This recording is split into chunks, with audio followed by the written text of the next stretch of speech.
News देख रहे हैं आप। मैं हूं आपके साथ सुरभि राजपूत। बुलेटिन की शुरुआत करेंगे और खबरों में सबसे पहले बात करेंगे उत्तराखंड के हरिद्वार की, जहां उत्तराखंड के मुख्यमंत्री तीरथ सिंह रावत हरिद्वार के मेला नियंत्रण भवन पहुंचे, जहां उन्होंने Kumbh Mela police surveillance system के तहत कमांडो कंट्रोल सेंटर का उद्घाटन किया और इसके साथ साथ सीएम ने मोबाइल ऐप और खोया ऐप का भी उद्घाटन किया है। बताते चले इस दरमियान मुख्यमंत्री ने कुंभ गीतों का भी विमोचन किया।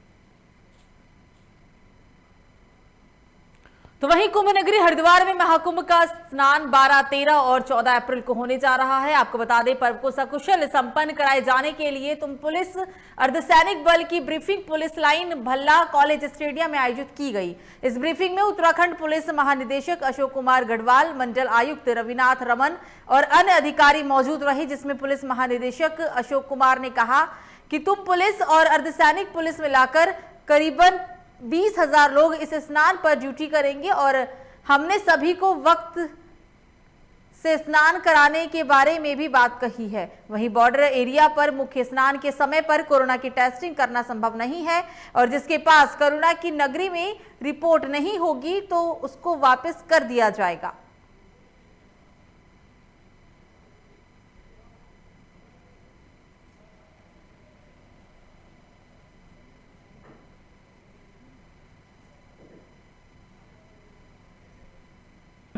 जो विभिन्न जगह से पुलिस बल यहाँ पर आए हैं, उत्तराखंड पुलिस के अलावा केंद्रीय सशस्त्र बल आए हैं, यूपी पुलिस की पीएससी आई है, राजस्थान से होमगार्ड्स आए हैं। उन सबको यही कहा है कि भाई वो अपनी ड्यूटी को अच्छे से समझें, उसकी गंभीरता समझें, उसकी महत्ता समझें, अपनी ड्यूटी की पूरी तरह से जानकारी करें, उनकी क्या ड्यूटी है, क्या उनकी भूमिका है और उसको देखते हुए जो भी उनकी भूमिका दी गई है उसको अच्छे से उसका पालन करें और करवाएं, जिससे कि हमारा कुंभ जो है सकुशल और शांतिपूर्वक संपन्न हो। आपने बिल्कुल सही कहा, बड़ा चैलेंजिंग टाइम है और लगातार कुंभ स्नान होने, आज फोर्स की ब्रीफिंग थी, सभी मैजिस्ट्रेट्स यहाँ पे मौजूद थे। कुल मिला के टीम बना के काम करना पड़ेगा, मैजिस्ट्रेट्स पुलिस को साथ साथ रहना पड़ेगा। जो विभाग हैं जिनसे अभी भी कोई कार्रवाई अपेक्षित है, हमें इन 2 दिनों में पूरी कर लेनी होगी, फिर उसके बाद हमारे पास समय बहुत कम है। तो सबको लेके निर्देश दिए गए हैं और ये कहा गया है कि आपसी तालमेल कोऑर्डिनेशन के साथ काम करें। जहाँ पे भी सेक्टर में कोई दिक्कत हो उसको अभी से ही ठीक करें। जो विभिन्न तो वहीं उत्तराखंड में कोरोना के मामले बढ़ते ही जा रहे हैं। ऐसे में तीरथ सरकार प्रदेश में नाइट कर्फ्यू को लेकर आज कैबिनेट में चर्चा करने जा रही है। आपको बता दें, मुख्यमंत्री ने अपने जन्मदिन के मौके पर तिलक रोड स्थित बाल बनता आश्रम पहुंचे। यहां मीडिया से बात करते हुए उन्होंने कहा कि प्रदेश में कोरोना के मामले जिस तरीके से बढ़ रहे हैं उसमें और भी ज्यादा सावधानी रखने की आवश्यकता है। उन्होंने कहा है कि नाइट कर्फ्यू को लेकर शाम 5 बजे कैबिनेट बैठक में चर्चा की जाएगी। बता दें, मुख्यमंत्री तीरथ सिंह रावत आज जन्मदिन है और इस मौके पर मुख्यमंत्री बाल वनिता आश्रम पहुंचे, जहां उन्होंने जन्मदिन पर आयोजित यज्ञ में भाग लिया। आश्रम के बच्चों ने मुख्यमंत्री को जन्मदिन की शुभकामनाएं दी और साथ में केक काटकर जन्मदिन भी मनाया। आपको बता दें, इस अवसर पर प्रधानमंत्री नरेंद्र मोदी, पीयूष गोयल, विप्लव देव, यूपी के सीएम योगी आदित्यनाथ, हिमाचल के सीएम जयराम ठाकुर, नितिन गडकरी, मध्य प्रदेश के सीएम शिवराज सिंह चौहान, डॉक्टर रमेश पोखरियाल निशंक सहित पूर्व मुख्यमंत्री त्रिवेंद्र सिंह रावत ने उन्हें जन्मदिन की हार्दिक बधाई दी। पूरी तरह 100% पालन कर रहे हैं, कोई भी कमी नहीं है। भारत सरकार की तरफ से हर तरह से सपोर्ट है, सहयोग है और उसको हम नीचे तक उतार रहे हैं। इतना ज़रूर है कि गाइडलाइन का भी पालन करें। हमने कहा सोशल डिस्टेंस बनाएं, मास्क लगाएं, यह सैनिटाइज लगाएं, ये बार बार हम लोगों से कहते हैं। बाकी जहाँ तक नाइट कर्फ्यू की बात है, ये आज कैबिनेट है, उसमें हम विचार करेंगे और उसमें हम निर्णय लेंगे। पूरी मुख्यमंत्री तीरथ सिंह रावत का आज जन्मदिन है। इसी कड़ी में सीएम ने अपने जन्मदिन की शुरुआत श्री दानंद बाल वनिता आश्रम में कार्य समाज द्वारा यज्ञ आहत करके किया है। जन्मदिन के मौके पर लोगों ने सीएम को बधाई भी दी है। आपको बता दें, कुछ ही देर बाद अब तीरथ सिंह रावत हरिद्वार के लिए रवाना होने वाले हैं।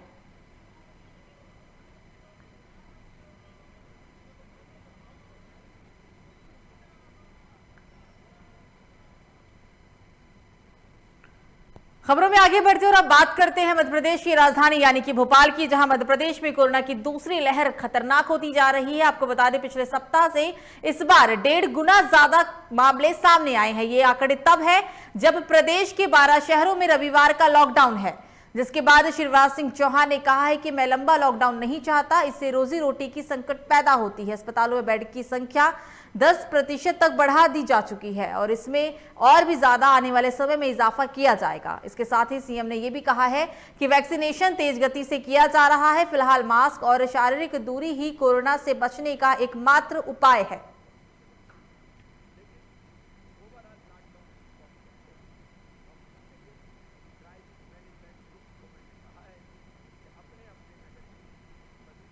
मैं लंबा लॉकडाउन नहीं चाहता।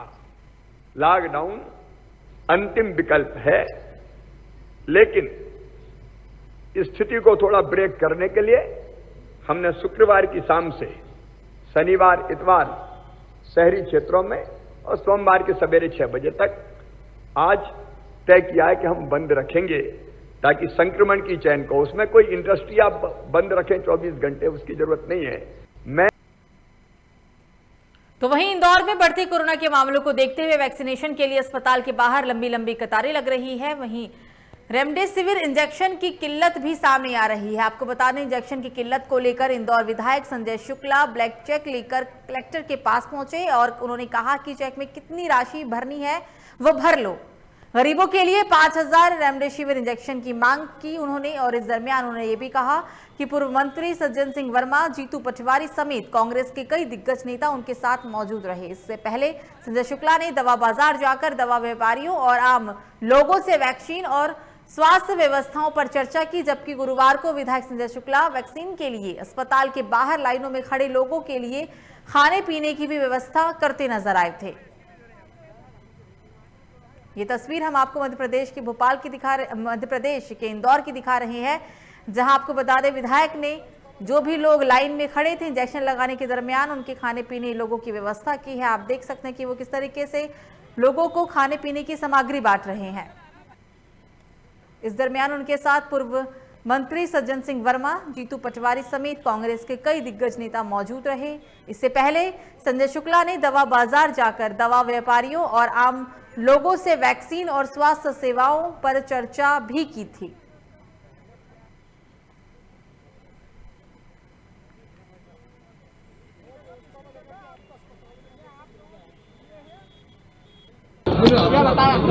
इंदौर से की हालत बदतर हो चुकी है। हम दवा मार्केट में आए थे क्वालिटी 10 के अंदर, यहाँ आदरणीय शर्मा जी हैं जिनकी दुकान है, उनसे हमने पूछा है कि बोले हमको मात्र सवेरे 500 इंजेक्शन मिले थे, उसमें से हमने 400 बांट दिए हैं। 4 तो बढ़ गए, परंतु देखिए 1000-2000 आदमी बाहर लाइन में लगा हुआ है। ये इंजेक्शन कहाँ जा रहे हैं किसी को नहीं मालूम पड़ रहा है। उन्होंने खुद ने बोला है कि सरकार द्वारा कोई व्यवस्था नहीं की जा रही है। जितने सरकारी अस्पताल है वहाँ एक भी इंजेक्शन नहीं है, वहाँ के लोग आ रहे हैं, यहाँ भटक रहे हैं, तो इसकी व्यवस्था आप करवाए, परंतु ना वो सरकार कर रही है ना दवा वाले कर रहे हैं। इंदौर शहर ऐसा लग रहा है 2-4 में यहाँ लाशों को ढेर लगने वाले हैं कि अस्पतालों के बाहर बेचारे मरीज पड़े हुए हैं, वहाँ ढेरने की व्यवस्था नहीं है, ऑक्सीजन नहीं है, कुछ नहीं है, तो इंदौर शहर लाशों को ढेर बनने वाला है।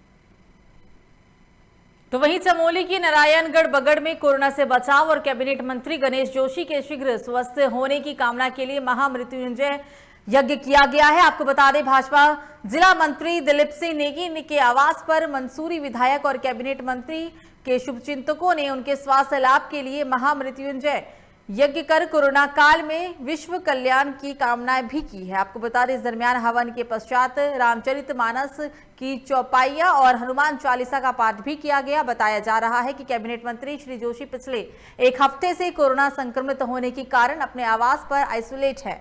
उनके शुभचिंतक जगह जगह यज्ञ हवन कर उनके स्वास्थ्य लाभ की कामनाएं कर रहे हैं। पंडित चिंतामणि देवराड़ी के मंत्रोच्चारण में मंसूरी विधायक और कैबिनेट मंत्री श्री जोशी के प्रतिनिधि सुरेंद्र सिंह कनेरी ने भी हवन में हिस्सा लिया है।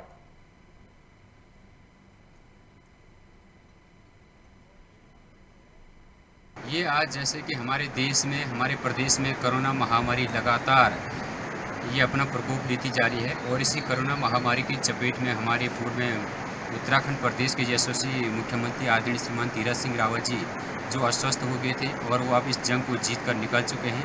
और इसी जंग से इस समय हमारे कैबिनेट मंत्री माननीय श्री गणेश जोशी जी भी जंग से लड़ रहे हैं और उनकी हमने जो कोरोना की जंग की जीत के लिए और जो उनके दीर्घायु और उत्तम स्वास्थ्य से लड़ने के लिए हमने ये हवन किया था। ये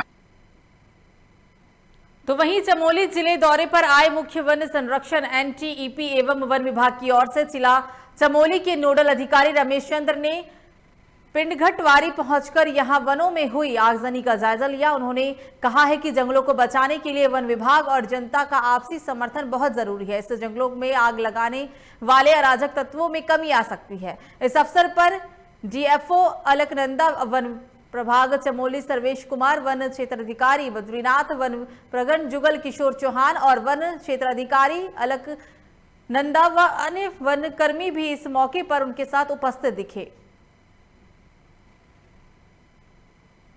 तो उत्तराखंड के जंगलों में आग की खबरें लगातार सामने आ रही है और इन्हीं खबरों के बाद जंगलों का जायजा लिया है और इस दरमियान उन्होंने लोगों से अपील भी की है कि जब तक लोगों का समर्थन नहीं होगा तब तक ऐसी घटनाओं पर अंकुश लगाया नहीं जा सकता है।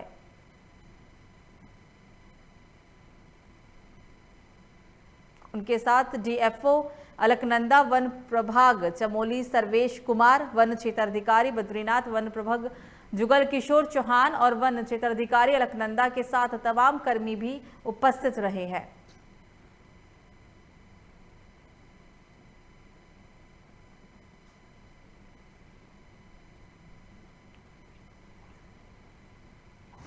नहीं, देखिए हमारी तैयारी तो पूर्ण थी। हमने कई जो भी हमारे वन विभाग से अपेक्षित थे, हमने फायर वॉचर्स भी रखे थे हर पुलिस स्टेशन पे और जो हमने जन जागरूकता के कार्यक्रम भी कराए थे, गोष्ठियाँ कराई थी। फिर हमने नए टूल्स भी रखे हैं क्रूज स्टेशन में, हेलमेट हो गया, फायर रेक हो गया, हर तरह से। तो हमारी पूरी तरह से तैयारी थी। कुछ हमने महिला मंगल दल को हमें प्रोत्साहन के रूप में फायर सीज़न के पहले ही हमने धनराशि दी थी ताकि वह आगामी फायर सीज़न में हमारी जो है मदद कर सकें। लेकिन कहीं ना कहीं जो है इसमें कई फैक्टर्स एक साथ आए। जैसे कि आप देख सकते हैं इस साल ड्राई पीरियड काफ़ी रहा, वर्षा काफ़ी कम रही, तो कई बार जो छोटी आग भी थी उसने भी विकराल रूप धारण कर लिया क्योंकि कई बार जो है वो कंट्रोल नहीं हो पाया और बारिश की कमी के कारण जो है काफ़ी मॉइस्चर कम था। तो वहीं डोईवाला के जॉली ग्रांट में शराब ठेका खोले जाने का विरोध लगातार बढ़ता ही जा रहा है। आपको बता दें, एसडीएम को ज्ञापन देने और धरना प्रदर्शन करने के बाद महिलाओं ने कैंडल मार्च निकालकर अपना आक्रोश जताया। आपको बता दें कि कैंडल मार्च के दौरान कई ग्राम प्रधान, सभासद, नगर पालिका चेयरमैन प्रतिनिधि के अलावा डोईवाला के पूर्व विधायक हीरा सिंह बिष्ट भी मौजूद रहे और साथ ही उन्होंने शराब का ठेका खोले जाने पर आपत्ति भी जताई। इस दौरान आंदोलन कर रहे लोगों ने ठेका का विरोध करते हुए कहा है कि शराब ठेके ऐसी जगह पर खोले जा रहे हैं जहां महिलाओं का लगातार आना जाना लगा रहता है। ऐसे में ठेके खुलने से जहां महिलाओं का निकलना भी दूभर हो जाएगा। तो वहीं इस दौरान उन्होंने युवाओं को भी नशे की गिरफ्त में जाने की बात कही है। उन्होंने कहा है कि ऐसे में अठुरवाला और जालीग्रांट का शांत क्षेत्र तो बिगड़ेगा और साथ ही जगह जगह नशेड़ी क्षेत्र की गलियां में पड़े भी मिलेंगे। इसलिए क्षेत्र में ठेका नहीं खुलना चाहिए।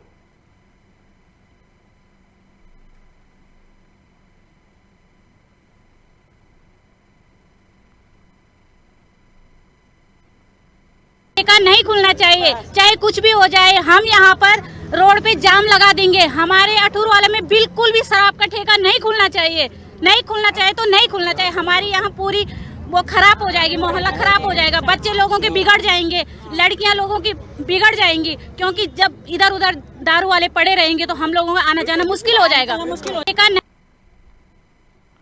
खबरों में आगे बढ़ते और बात करते उत्तराखंड के नैनीताल की, जहां कोरोना के तेजी से बढ़ते प्रकोप को लेकर प्रशासन अलर्ट मोड में आ गया है। प्रशासन की तरफ से बाहर से आने वाले लोगों की कोरोना नेगेटिव रिपोर्ट जांच की जा रही है। स्वास्थ्य विभाग द्वारा जिले के बॉर्डर पर ही आरटी-पीसीआर जांच कर लोगों को जिले में प्रवेश करने के लिए दिया जा रहा है। इस दौरान मजिस्ट्रेट कमल जोशी ने कहा है कि नैनीताल जिले के बॉर्डर लालकुआं चेक पोस्ट पर वाहनों से आ रहे लोगों को रोक रोक कर उनकी कोरोना टेस्ट रिपोर्ट चेक की जा रही है और उसके साथ ही बाहरी राज्यों से आने वाले बसों में परिचालकों और यात्रियों से सोशल डिस्टेंसिंग का पालन कराए जाने के भी निर्देश दिए जा रहे हैं। और मौके पर मौजूद राजू नबियाल अधिशासी अधिकारी ने कहा है कि कोरोना के नियमों को लेकर कोई ढिलाई नहीं दी जा रही है और लोगों से मास्क लगातार चेक भी किए जा रहे हैं और लोगों से मास्क और सोशल डिस्टेंसिंग का पालन करने की अपील की जा रही है।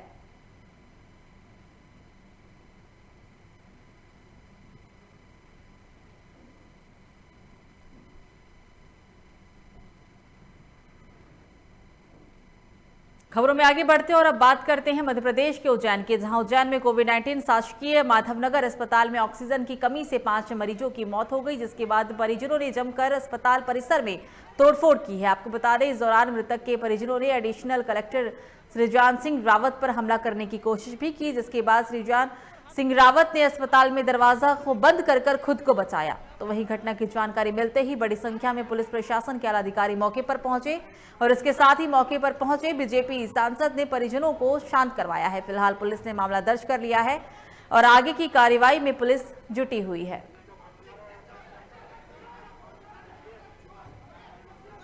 पिछले 24 घंटे में या उससे पहले कभी भी 1 सेकंड के लिए भी माधव नगर अस्पताल की जो ऑक्सीजन की लाइन है उसकी आपूर्ति में 1 सेकंड के लिए भी बाधा नहीं आई है। ना ही पिछले 24 घंटे में या उससे पहले कभी ऑक्सीजन की कमी से एक भी व्यक्ति की मृत्यु हुई है। कृपया ऐसी अफवाहों पर ध्यान मत दें और अगर सोशल मीडिया पे इस प्रकार की कोई अफवाहें फैलाता पाया गया, डर अनावश्यक का जनता के बीच में फैलाता पाया गया, तो उसके खिलाफ न केवल धारा 188 में बल्कि महामारी एक्ट में भी प्रकरण दर्ज कराया जाए।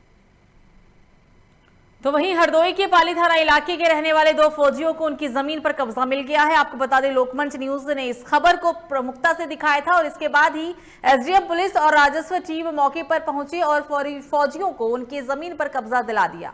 बताया जा रहा है कि दोनों फौजी अपनी जमीन पर कब्जा पाने के लिए साल भर से भटक रहे थे और एसपी के पास भी जाकर उन्होंने इस मामले को लेकर गुहार लगाई थी।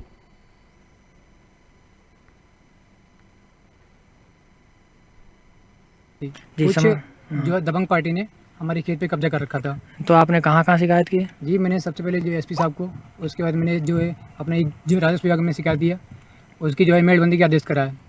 तो जो है हमारे जो है इसकी मेड़बंदी के जो आदेश दिए गए थे उससे मैं संतुष्ट नहीं था।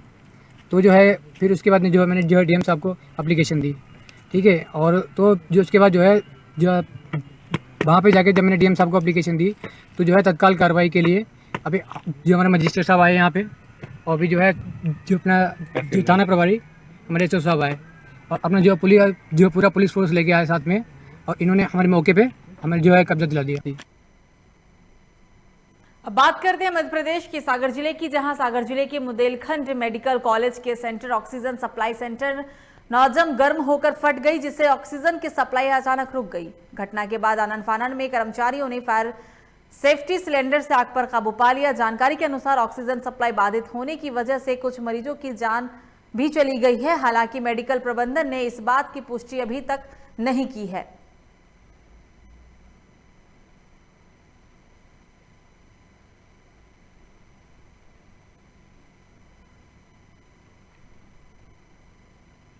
तो वहीं उत्तराखंड के लक्सर में गन्ना समिति द्वारा करीब 250 किसानों के गन्ना पर्ची ब्रांच भरे जाने से नाराज क्षेत्र के सैकड़ों किसानों ने गन्ना समिति कार्यालय पर जमकर हंगामा किया है। किसानों ने आरोप लगाया है कि समिति के कुछ अधिकारी और कर्मचारी दबंग किस्म के किसानों के दबाव में आकर गलत तरीके से गन्ना पर्ची बॉन्ड भरने का काम कर रहे हैं, जिससे हजारों किसानों के सामने गन्ना सप्लाई करने में बड़ी दिक्कतों का सामना आ रहा है।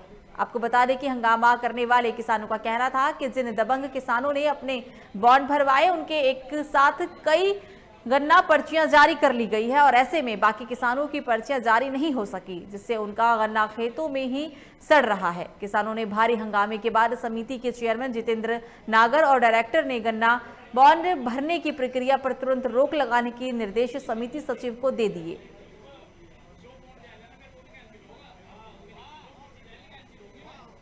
ये हमारे बिना पूछे ही डीसी साहब ने ऑर्डर पे हमारे सचिव साहब ने कुछ लोगों का बॉन्ड भरवा दिया, कुछ लोगों अपनी नेतागिरी में दादागिरी में हमारे सिक्योरिटी प्रेशर बनाकर अपना बॉन्ड भरवा दिया। तो इसे कैंसिल किया जा रहा है? हाँ, इसे कैंसिल किया जाएगा क्योंकि सब किसानों में बहुत विरोध है। तो वहीं रीवा के समान थाना क्षेत्र अंतर्गत रहरु नहर मोहल्ले में एक सिरफिरे व्यक्ति ने अपने ही परिवार को बंदूक की नोक पर बंधक बना लिया, जिसके बाद प्रशासनिक टीम के द्वारा की गई कड़ी मशक्कत के बाद तकरीबन 12 घंटों के बाद परिवार के लोगों को रिहा कराया जा सका। पुलिस की टीम ने कई घंटों तक सिरफिरे व्यक्ति से बात करने की कोशिश भी की, लेकिन बाद में जब स्थिति साफ नहीं हुई तो पुलिस ने घर के गेट को तोड़कर परिवार वालों को आजाद करवाया।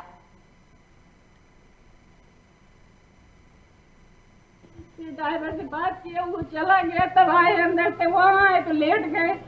जब कुछ देर लेट हो गया, क्योंकि वो आदत डेली की उस तरह करने की, तो हम सोचे आते हैं बाहर तो भगवान का पैर पड़ते हैं, जब वहाँ लेटे रह गए तो नहीं हम कहते क्या है आपको कुछ खाना पीना चाहिए कि नहीं चाहिए, सारे एकादशी का व्रत था तो दिन भर पे ऐसे रह गया। बहुत दुर्भाग्यपूर्ण घटना थी कि कोई मिश्रा जी रहते हैं, ये नगर में सुरेश मिश्रा जी, और उनने किसी बात को लेकर जो है मन में गलत फहमी उनके आ गई थी, जिसका मतलब अनावश्यक फायर कर रहे हैं, जरूरत पड़ेगी तो जो वरिष्ठ अधिकारी को सामने देश हुए थे हमको आने के लिए, मौके पे आए, देखे और परिस्थिति को देखकर जो है ऐसा लगा कि बड़ा गंभीर मामला है। ड्राइवर से बात किया, वो चला गया, तब आए अंदर से वो। गर्मी का सीजन शुरू होते ही आग की घटनाएं लगातार बढ़ती जा रही है। आपको बता दें, लालकुआं स्थित तांडा के जंगल में भीषण आग की सूचना के बाद मौके पर पहुंची उप जिलाधिकारी ऋचा सिंह ने सेंचुरी पेपर मिल की फायर ब्रिगेड को फोन कर तत्काल घटनास्थल पर बुलाया। वन विभाग के कर्मचारी बिना संसाधन के ही आग को झाड़ियों से बुझाते हुए नजर आए हैं। इस दौरान प्रशासन ने नगर पंचायत टैंक से आग बुझाने के प्रयास किए, लेकिन आग धीरे धीरे अपना विकराल रूप लेते जा रही थी। बताया जा रहा है कि उप जिलाधिकारी ने वन अधिकारियों से दूरभाष पर वार्ता करके सतर्कता बरतने के भी निर्देश दिए हैं। मौके पर पहुंची सेंचुरी पेपर मिल की फायर ब्रिगेड ने समय रहते आग पर काबू पा लिया है।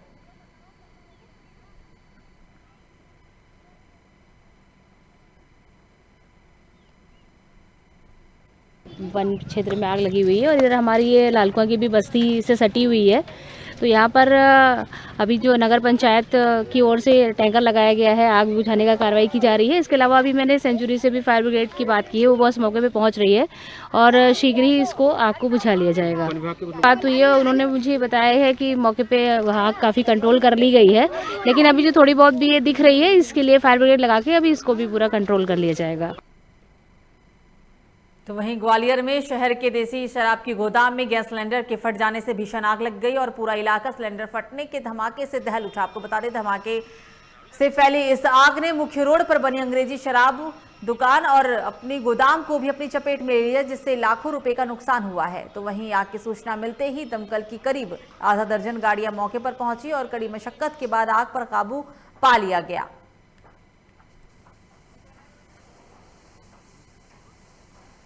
ये तस्वीर हम आपको मध्य प्रदेश के ग्वालियर की दिखा रहे हैं, जहां सिलेंडर फटने की वजह से आग लगी है और आग लगने की वजह से आसपास के जो कई दुकान थे वो भी इसके चपेट में आ गए, जिसकी वजह से लाखों का नुकसान हुआ है। हालांकि आधा दर्जन गाड़ियों ने, दमकल की गाड़ियों ने कड़ी मशक्कत के बाद आग पर काबू पा लिया है। भीषण आग लगी थी मध्य प्रदेश के ग्वालियर में, सिलेंडर फटने की वजह से ये हादसा हुआ था। आग की सूचना मिली कि फूलबाग पर अंग्रेजी शराब की दुकान है, उसमें बहुत तेज़ी से आग लगी है। तो अपन ने तत्काल 2 स्टेडियम से, एक बाड़े की, एक मुरार की, एक डीटी नगर की और आनंद नगर तक की गाड़ी सब बुला दी हमने। आके तत्काल आग को बुझाया हमने और आग को बुझाने के बाद हमने देखा कि उसमें कोई ज़्यादा नुकसान नहीं हुआ है। आग जो है संभवतः एक सिलेंडर फटा है, उसकी वजह से इसमें आग लगी है। लगभग लाखों का नुकसान मान सकते हैं? नहीं, कोई जनहानि नहीं हुई है, पर मामूली कांच होने की वजह से उसमें थोड़ी बहुत चोटें आ गई है। क्रॉस आग की सूचना मिली कि तो वहीं बिजनौर के मंडावली थाना इलाके में सड़क किनारे पड़ी कार में अचानक आग लग गई। आग काफी देर तक धू कर कार जलती रही। वही स्थानीय लोगों ने आग पर काबू पा लिया। आपको बता दें, कुछ दिन पहले हादसे का शिकार होने के बाद से कार सड़क किनारे पड़ी हुई थी।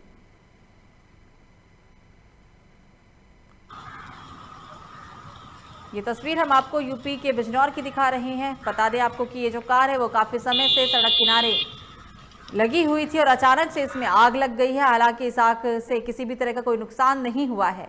इलाके के लोगों ने आग पर काबू पा लिया है। दुर्घटनाग्रस्त कार में अचानक आग लगी है और आग लगने से पूरी जो गाड़ी है वो जलकर खाक हो गई।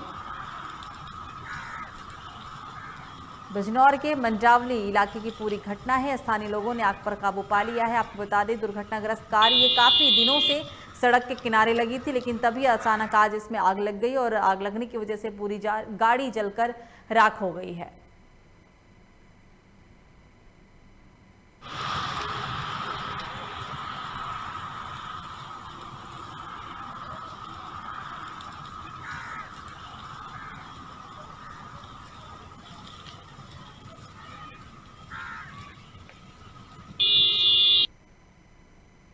बुलेटिन में मुझे दीजिए इजाजत। आप देखते रहिए लोकमंच न्यूज। नमस्कार।